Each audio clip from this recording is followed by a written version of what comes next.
ہمارے اس سفر کے دوران ہمارے اور مخلص ساتھی تھے، گاڑی میں بیٹھے تھے، کہنے لگے میں نے فری میں پڑھا کہ جو بندہ رات کو سوتے وقت 33 بار یا رزاق پڑھے گا اور اٹھتے وقت بھی یا رزاق پڑھے، اس کے لیے رزق کے دروازے کھول جائیں گے۔ کہا لاک ڈاؤن کے درمیان سب کے کاروبار بند، بالکل بند، ہر چیز ختم۔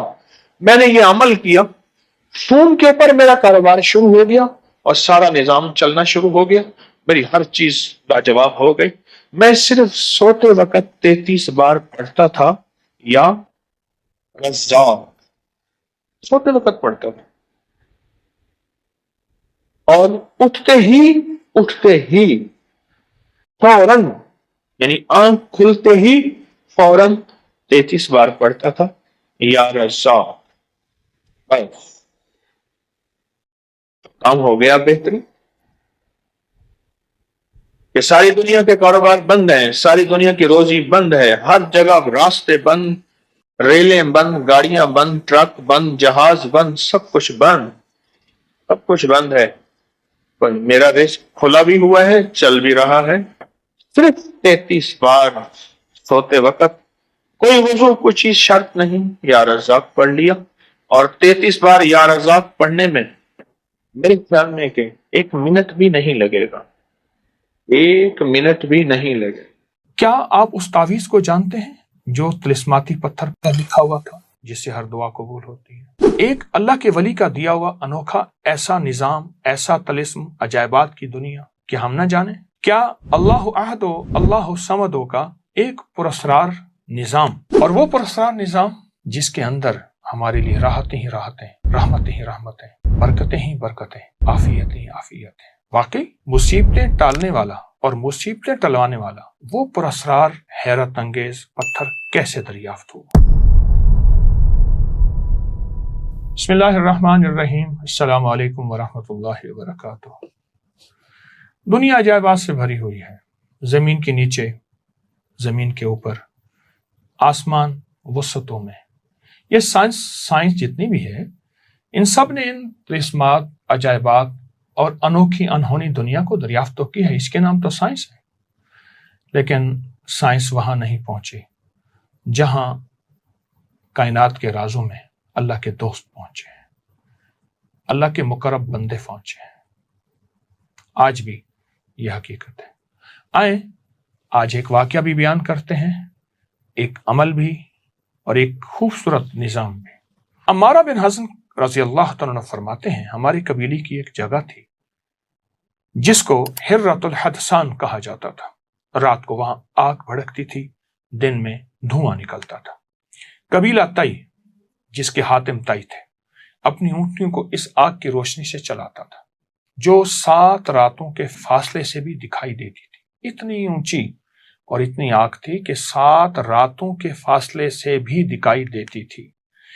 اس دوران خالد بن سنان، ایک بہت بڑے اللہ کے نیک بندے، قبیلہ مریتا سے آئے اور کہا اللہ نے مجھے حکم دیا ہے تمہارے لیے اس آگ کو بجھاؤں، ہر قبیلے سے ایک شخص میرے ساتھ آئے۔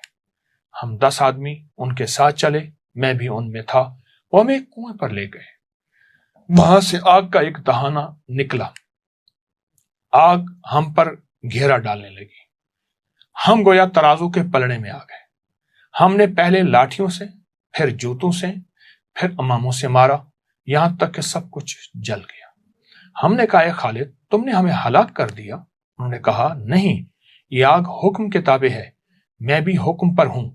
پھر وہ آگ پر عصا مارتے ہوئے کہنے لگے ہر حق جو اللہ کے لیے ہے وہ ادا ہوا، میں اللہ کا بندہ اعلیٰ ہوں۔ ایک شخص تھا جو مذاق اڑانے والا تھا، کہتا تھا میں باہر نہیں نکلوں گا، دیکھو میں نکل آیا ہوں، اس طرح کی باتیں کرتا تھا۔ پھر انہوں نے ہمیں ایک جگہ لے جا کر کہا کھودو۔ میں نے کھودا تو ایک پتھر نکلا جس پر کلمات لکھے تھے اللہ احد، اللہ الصمد، لم یلد ولم یولد ولم یکن لہ کفوا احد۔ اس پتھر پہ لکھا تھا۔ کھدائی کے دوران جو ایک پتھر نکلا اس پر یہ کلمات لکھے ہوئے تھے۔ ہم نے اس پتھر کو اپنے پاس رکھا، جب بھی مصیبت میں اس کو سامنے رکھتے مصیبت ٹل جاتی۔ بارش نہ ہوتی، اسے کپڑے سے ڈھانپ کر دعا کرتے، بارش ہو جاتی۔ خالد نے کہا میری بیوی حاملہ ہے، اس کا ایک بیٹا ہوگا جس کا نام مرہ ہوگا، وہ سرخ گوشت کی مانند حسین ہوگا، اس کی موجودگی میں تم پر مصیبت نہیں آئے گی۔ پھر کہا میں 7 دن میں فوت ہو جاؤں گا، مجھے اس ٹیلے میں دفن کرنا، 3 دن بعد میری قبر پر جانا، اگر تم ایک دمدار گدھا دیکھو جو ناک زمین پر رگڑ رہا تو قبر کھودنا، میں زندہ ہو جاؤں گا اور تمہیں قیامت تک کے حالات بتاؤں گا۔ لیکن جب وہ گدھا آیا، لوگ قبر کھولنا چاہتے تھے، ان کی قوم نے روک دیا، ہمیں عرب رسوا کریں گے۔ پھر رسول اللہ صلی اللہ علیہ وسلم مبعوث ہوئے تو خالد کی بیٹی نبی علیہ السلام کے پاس آئیں کہ میں خالد بن سنان کی بیٹی ہوں۔ آپ نے چادر بچھائی، فرمایا یہ میرے بھائی کی بیٹی ہے، ایک نیک آدمی جسے اس کی قوم نے ضائع کر دیا، اس کی قوم نے ضائع کر دیا۔ بہت بڑا طاقتور عمل ہے، بہت حیرت انگیز عمل ہے۔ اس عمل سے ہمیں کیا ملا؟ اس واقعے سے ہمیں کیا ملا؟ سورۃ اخلاص کی طاقت ملی، سورۃ اخلاص کی تاثیر ملی۔ بڑی مشقتوں کے بعد انہیں ایک پتھر ملا، بڑی محنتوں کے بعد انہیں ایک حیرت انگیز دنیا ملی۔ اس پتھر پہ سورۃ اخلاص لکھی ہوئی تھی، اس پتھر پہ۔ آئیں، اس سورۃ اخلاص کا ایک عمل ہمارے پاس ہے اور بہت طاقتور پاس ہے۔ رسول اللہ صلی اللہ تعالی علیہ وسلم نے فرمایا، عمر رضی اللہ تعالی عنہ، عمر جو بندہ 10 بار سورۃ اخلاص پڑھتا ہے جنت میں اس کے لیے محل بنا دیا جاتا ہے۔ تو عرض کیا یا رسول اللہ صلی اللہ علیہ وسلم اگر کوئی 20 بار پڑھے؟ فرمایا 2 محل بن جائیں گے۔ اس طرح کرتے کرتے فرمایا یا رسول اللہ اگر کوئی 100 دفعہ پڑھے؟ فرمایا جنت میں 10 محل بن جائیں گے۔ آپ نے محسوس کیا اس پتھر کی تاثیر کو، آپ غور سے توجہ سے میری گفتگو کو سمجھیں، اس پتھر کی تاثیر کو، کہ اس پتھر کی تاثیر میں کیا چیز تھی ایسی، کیا عمل تھا ایسا۔ فرمایا جب ہمیں مشکل آتی، جب پریشانی آتی، جب الجھن آتی، اس پتھر، اصل پتھر نہیں، اس پتھر کے اوپر اخلاص تھی، اصل پتھر نہیں ہے۔ وہ بڑی تلاش کے بعد انہیں جو سورۃ اخلاص کا پتھر ملا، ان کی ہر مصیبت دور، ان کی ہر مشکل ختم، ان کی ہر ناکامی ختم، انہیں عزت دولت ملتی تھی، انہیں رزق صحت ملتا تھا، ان کی مشکلیں ٹلتی تھیں، ان پہ بارشیں ہوتی تھیں، ان سے بارشیں روکی جاتی تھیں جب چاہتے تھے۔ یہ سب کچھ سورۃ اخلاص کی برکت سے ہے۔ آج بھی جو بندہ کوئی بھی مصیبت پریشانی ہو، تکلیف ہو، سورۃ اخلاص کی تسبیحاں پڑھ کے، سورۃ اخلاص کی تسبیحاں پڑھ کے حضور کے گھرانے کو ہدیہ کرے گا، میرا تجربہ ہے، ہر مصیبت دور ہوتی ہے، ہر پریشانی ختم ہوتی ہے۔ حضور کا گھرانہ، حضور کی بیویاں، حضور کی بیٹیاں بیٹے، حضور کے داماد نواسے اور نواسیاں، یہ حضور کا گھرانہ ہے۔ جو ہدیہ کرے گا حضور کے گھرانے کو، اللہ پاک اس کی مشکل دور کر دے گا۔ پتھر نہیں، پتھر پہ جو لفظ لکھے ہیں، جو بڑی محنتوں اور مشقتوں کے بعد ملے، وہ لفظ ہیں سورۃ اخلاص کے۔ آئیں اس کی قدردانی بڑھائیں، آئیں اس کی توجہ بڑھائیں اور سورۃ اخلاص میں ڈوب جائیں۔ انشاءاللہ سورۃ اخلاص دنیا کی ناکامی سے بھی بچائے گی اور آخرت کی الجھنوں دھکوں سے بھی بچائے گی۔ عمل کو کریں، نسلوں کو سکھائیں اور برکتیں ہمیشہ ہمیشہ کے لیے پائیں۔ جزاک اللہ۔ السلام علیکم ورحمۃ اللہ وبرکاتہ۔ اس ویڈیو کو لائک اور شیئر کریں، اب کریں یوٹیوب چینل کو سبسکرائب کریں اور روزانہ زیادہ سے زیادہ سبسکرائب کروائیں۔ آپ دوسروں کے لیے صدقہ جاریہ بنیں گے، اللہ پہلے آپ کے دکھ ڈالے گا۔ ہمارے نا محلے میں ایک درزی ہوتا تھا، بہت کاریگر تھا، اس کے بڑے شاگرد تھے، اصل وہ بکھر کا تھا۔ یہاں روزی روٹی ملی تو وہیں آ گیا، پرانے شہر میں رہتا تھا تو وہاں اس کے ساتھ ایک عجیب معاملہ تھا۔ وہ جس دکان پہ بھی بیٹھتا، ساری عمر گھر بھی کرائے کا تھا، اس کی دکان بھی کرائے کی، اور ساری عمر ایسی گزری۔ جس دکان پہ بیٹھتا تھا وہ اس دکان وہ کیا کرتا تھا، ویران دکان ڈھونڈتا تھا جس کی دکان کرائے پہ نہیں ہوتی تھی۔ غور طلب بات ہے، عجیب بات بتا رہا ہوں، یہ میرے دیکھے واقع ہیں۔ وہ ہمارے پڑوس میں کوئی 30 سال رہا،